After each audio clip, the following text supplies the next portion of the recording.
Sejak diperkenalkan, program Bingkas telah berjaya membantu golongan yang tidak berkemampuan untuk mendepani cabaran kos sara hidup, inflasi serta tekanan kewangan. Bantuan kewangan RM300 sebulan, RM3,600 setahun diberikan kepada 30,000 ketua isi rumah yang layak dan telah meringankan beban mereka dalam menanggung keluarga. Program bantuan tunai cash transfer terbukti berkesan, membantu mereka yang amat memerlukan meneruskan kehidupan.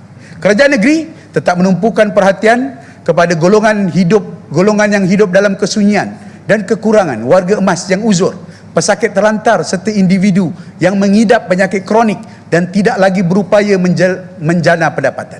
Mereka berupaya merupakan sebahagian daripada kelompok masyarakat yang wajar diberikan perhatian dan perlindungan sewajarnya.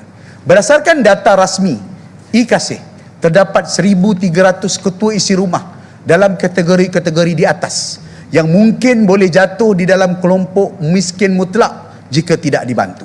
Justru pada tahun 2026, walaupun sedara ini setelah diteliti tidak layak untuk menerima bantuan Bingkas, akan dimasukkan dalam penerima-penerima Bingkas secara keseluruhan, menjadikan keseluruhan bantuan Bingkas pada tahun 2026 akan ditambah RM5 juta Malaysia untuk memastikan tidak ada keluarga, iaitu 1,300 keluarga ini jatuh kepada kelompok miskin mutlak yang ingin kita hapuskan.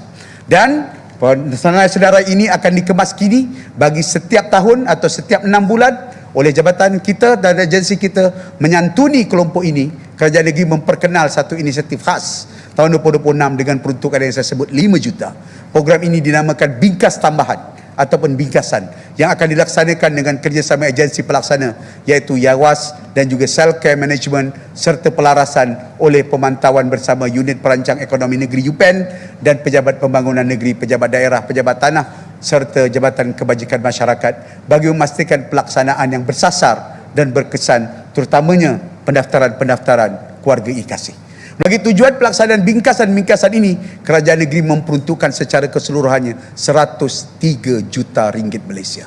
Kerajaan negeri sentiasa berusaha memastikan kesejahteraan rakyat, bukan saja melalui bantuan tunai dan sokongan sosial, tetapi juga melalui pemperkasaan dan meningkatkan daya maju diri para penerima manfaat.